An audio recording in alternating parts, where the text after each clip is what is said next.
Hey guys, welcome to the Ramsey Paul Show, where I go over the top five news items of the day. And as always, thank you for being here. Be sure to like and subscribe, share the link to your friends. I want to grow. And if you like the channel, maybe leave a tip. I think you can leave a tip on YouTube. With these type of broadcasts, I don't get super chats, so that would help. Other thing you can do, below I have a link to my Substack. It doesn't cost much, and you get additional content every Friday. I do additional content to my subscribers, plus every Tuesday night. And tonight's Tuesday, we have a community roundtable. So consider joining. I really do appreciate it. All right, we're going to go over the top 5 news stories of the day. And one is just really, really crazy, right? So there was that vicious attack that happened in Cincinnati. A white couple was walking along after a jazz concert. And I guess people that know Cincinnati are like, oh no, if you're white, you don't want to walk in those areas at night, which is crazy because as an American, you should be able to walk wherever. But here's the reality is in certain cities, based on your race, you could be attacked. And when I say based on your race, I mean, if you're white, I don't think there's anywhere where if you're black, you're going to be attacked. Now, if you listen to Hollywood movies, if you're a black guy and you should break down like where I live in the rural Arkansas, the Klein's going to get you. Now, if your car breaks down here, you know what's going to happen? A bunch of good old boys will get out their pickup trucks and they'll help you. That's what will happen. But it's not that way the other way around. So like usual, Hollywood and the people that run it, they're inversion. They do an inversion of the reality. That's why they're satanic. That's what Satan does. He inverts the truth. And that's what they do. So it's a horrible thing. I mean, these guys, they should be arrested. There should be hate crime charges. How can you justify that, right? But yesterday, the mayor of the city, I think this black woman, sassy black woman, oh, it was a fight. Yeah, right. Yeah, a middle-aged white couple, you know, hand in hand, is like, yeah, let's get in and fight with this mob. Yeah, that's what we want to do. That's smart. Yeah, like that really happened, but that's how she did it. And now we have the police chief of Cincinnati. Well, let's take a look at the police chief. And it's what you would expect if you've ever seen these. Number one, all police chiefs now, big cities, I don't think there's any white men anymore that are the police chiefs. In order to be a police chief, you either have to be a person of color or a woman or a some sort of sexual pervert, preferably all three. That'd be like the jackpot. In this case, she's probably 2 out of the 3. And, so the police chief, what would your message be? You're like, yeah, we're not going to tolerate people attacked on our streets. It's outrageous. We have video of this woman being sucker punched. She was kicked in the head while she's on the payment. The usual suspects are laughing and dancing around. No, we're not going to tolerate that. We're going to come after them, right? You think that'd be what you want your police chief to say? Oh, no. She's like, oh, you don't understand the context. Oh, I blame social media for this because they don't want you to see the truth. They don't want you to see the truth. They want to hide this because it doesn't fit their narrative. Their narrative is white people are the evil ones that attack these poor black people. They're just trying to go to school to study calculus, and all these stupid inbred rednecks are attacking them. That's the message they want to give. But in reality, it's an inversion. So they're upset because they understand these videos are very powerful. You can see for yourself. I would show you the video here, but YouTube does not allow it because of graphic content, but mostly because they don't want to. It doesn't work well for the propaganda when people can see the truth. And as this guy said, the police chief assures the public that everything's okay because all the victims brutally assaulted at the jazz festival were white, which is pretty much spot on. That is what they're doing here. And I got to give Vivek one thing. Vivek Ramaswamy, I have my issues with him, especially when it comes to H-1B visas. But he did come out and talk to this lady that here she is. This is a lady that was not cold. The mob was kicking her in the head, screaming and laughing. Her name is Holly. She's a single mom. She went down there to get in a fight with a big mob. Right. Yeah, that's exactly what happened. And as Vivek says here, I'm not going to read this all, but no one reached out to her. No politicians came out to her except for Vivek. No one gave a shit because she's white, right? It doesn't fit this. Now, if it had been like a black woman that had been knocked down at a country music festival and a bunch of rednecks with Confederate battle flags kicked her in the head. Oh my God, you'd have the president there. You'd have the governor. You'd have all the politicians. They would be weeping. The ADL would be, we need to censor more people. And the MSNBC, all the hate in the heartland. But when it's like this, it's like, yeah, whatever. Who cares? She probably went there and decided to fight them all. Yeah, that's probably what happened. That'd be like saying, oh, Dylan Roof, he got in a fight in some church and some people were hurt. I mean, who do you know? Now, the good thing is Pam Bondi, she has now ordered the FBI to get involved and to arrest these people. So if the city of Cincinnati won't protect their citizens, it looks like at least the Trump administration, they're going to get the FBI involved, and that is good. So they're already working and interviewing these people here. And I would show the video, but it shows some fighting. So because when she's talking, Pam Bondi, you see this vicious fight. It's not a fight. They're just beating these people.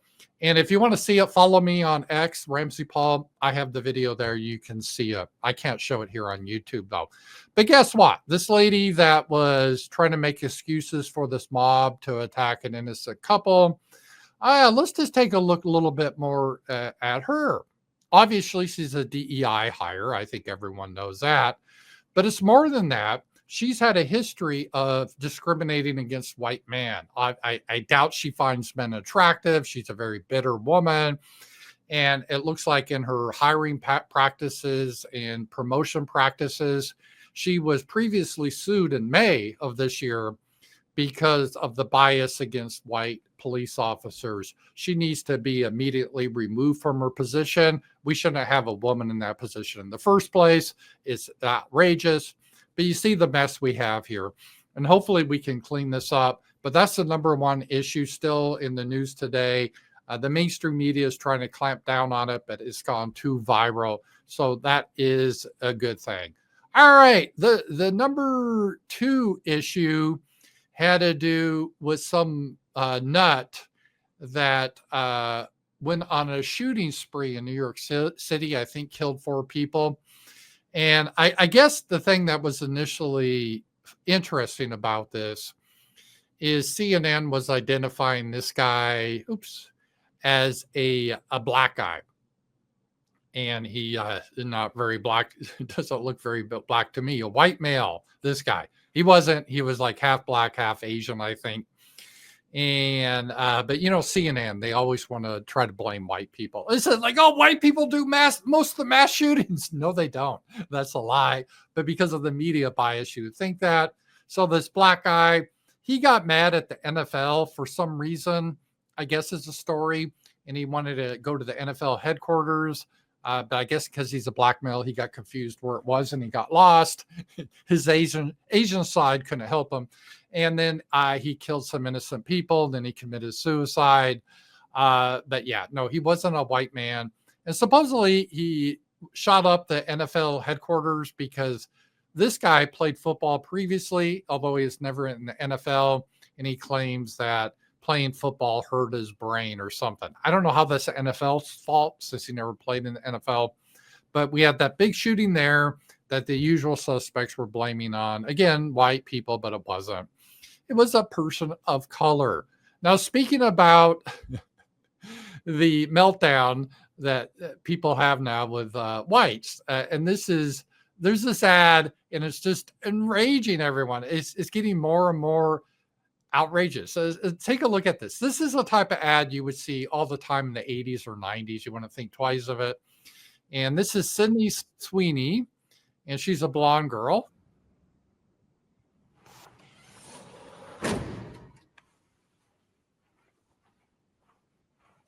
Sydney Sweeney has very canes.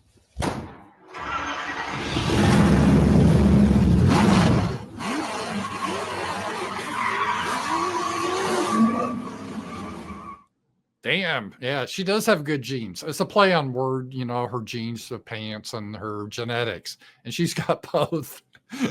It's nice to see a young, attractive white woman in ads again, right? It's nice because for so long, we've been having ads like this. And this was Calvin Klein. And this is the type of ad we used to have to suffer through all the time. Here we go. Let's just see this. And Chica. Chica.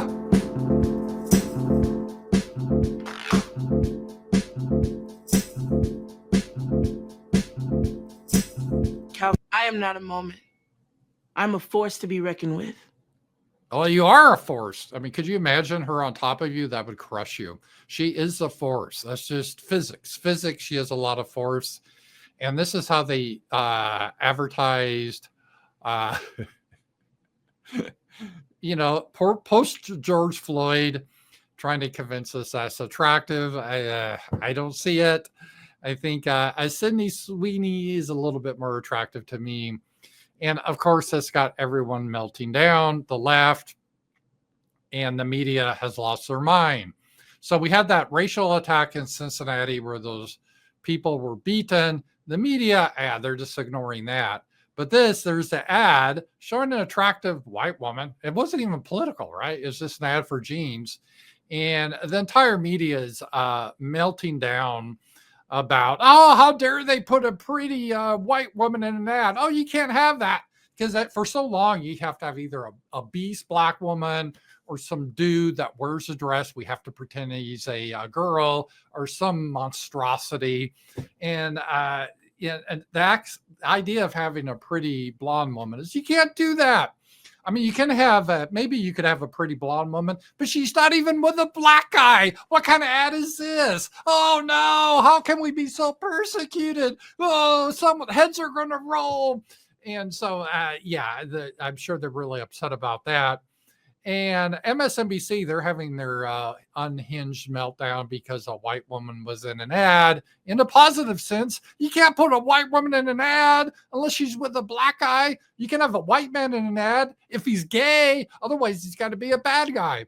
And here it is, MSNBC. Sydney Sweeney's ad shows an unbridled cultural shift towards whiteness. What's wrong with whiteness? By the way, whiteness is a term like the ADL uses as a way to denigrate us. They want to eliminate whiteness. How do you eliminate whiteness? You eliminate whites, right? That'd be like saying, oh, I want to eliminate Jewishness. Well, that would sound pretty genocidal, but that's what the ADL says about white people. Advertisements are always the mirrors of society, and sometimes what they reflect is ugly and startling. I don't know about you. I don't consider Sydney Sweeney to be ugly or startling. That's nice. I mean, that Calvin Klein ad was like, what the hell is this? I didn't know if it was some attraction based in San Diego. Let's just put it that way. Some safari thing. I don't know. I didn't know what that was. That was ugly and startling. So it's amazing how the mainstream media, who are controlled by the usual suspects, considered anything that shows white people in a nice light is considered ugly and hateful, and we can't have that. So that was the number 3 story. There's the left, woke left is still melting down because a pretty white woman was in an ad. We can't have that. All right. Number 4 story is Trump. Remember, Trump is threatening Russia. Like he did say, you have 50 days for a ceasefire. But Russia's kicking ass. They're really winning on the front. So everything's starting to crumble for Ukraine. So now Trump is like, oh, well, I changed my mind. You only have 10 days. Otherwise, I'm going to put these sanctions on you. But he can't put them on Russia because there's nothing more you can do with Russia. They're at like full sanctions. So he's like, oh, we'll have secondary sanctions. And that means anyone that trades, like buys oil or gas from Russia, will put bone crushing sanctions. That little fancy guy from South Carolina, what's his name? Oh, Lindsey Graham. He called it bone-crushing sanctions. And what that means is anyone that buys oil or gas, you put a huge tariff on them. And that means, in practical terms, China and India are the biggest traders, Turkey a little bit too. All right, well, if you're going to put sanctions on these countries, there could be some problems there. Because you remember Trump initially put sanctions on China April 2nd, but he quickly backed that off because it looked like it was going to hurt the economy because we have to trade so much with China. Walmart, Target, other retailers are saying, hey, we're running out of inventory because everything's been outsourced to China. We shouldn't have done that, but that's what's happened. We've deindustrialized. And not only that, but there's some critical like rare earth materials that we only get from China. And this guy was talking about this. He is from Raytheon. He's one of the biggest, military industrial complex. And we use a lot of these rare earth minerals that we only get from China to build like the F-35s and so forth, right? So, well, let's listen to him explain this. What is important for the American people to understand is the relationship with China. We have to find a way to get along. There is a codependency, whether it's rare earth metals, whether it's pharmaceutical precursors. Again, $500 billion of trade comes from China to the U.S. every single year. So while we talk about pulling supply chain out of China, resourcing out of China, I would tell you it's very impractical. We've been de-risking for a couple of years, making sure that we have second sources for critical componentry. But unlike Russia, where we pulled out 2 weeks after the invasion last year, we shut down our factories, we pulled our people out, and we completely cut off any contact with our Russian customers. You can't do that with China. Too big, too important, and too necessary to the U.S. economy. So as Trump would say in his terminology, China has the cards. And China has already said, as well as India, they're not going to respond to these threats by Trump. It's not really Trump's place to tell other countries who they can and cannot trade with. That's actually an aggressive action. And China and India both said, no, we're not going to do that. We're still going to trade with Russia. So Trump is probably a bluff, but there's nothing else he can do right now. There's no way to save Ukraine. We don't make enough manufacturing to give Ukraine, and they're just losing men. There's not enough men left in Ukraine unless we want to get into war. We're not going to get into war directly. So there's nothing that can be done to save Ukraine at this point. We can just prolong it for a little bit and cause more bloodshed, but that is about it. So this whole thing is crazy. So what? You're going to cut off China? Well, that's where we get a lot of rare earth materials that we use to make weapons to give to Ukraine. So it's a stupid idea, but we'll see. Usually Trump, he always bluffs and he backs down. He'll probably back down on this. Hopefully he will, because it's pretty crazy on that. So that's the number 4 story. The secondary tariffs that Trump is threatening Russia with could be a disaster. All right, the last story. Man, I hate getting old, because all these people I grew up with or knew of, are in my memories, are dying. And this is sports related. I know a lot of you don't like sports, but bear with me. It's my show. I'll do what I want. I did like Ryne Sandberg. This brings me back when I lived in Michigan. When I first had my job with EDS, I lived in Michigan. I used to always watch the Cubs, and you had Ryne Sandberg was part of that team. It was the catcher was Jody Foster. I remember that. But Ryne Sandberg was a great player, and he seemed like a really decent guy. And I can't believe he died at the age of 65 from cancer. So he wasn't that much older than me. And it's just sad. It's a big loss. We're losing a lot of people, and it's a reminder how short life is, and you got to live it to the fullest. But guys, thank you so much for being here today. And tonight is the roundtable for my Substack supporters. Give it a try. But anyway, guys, thank you for being here. Talk to you guys later.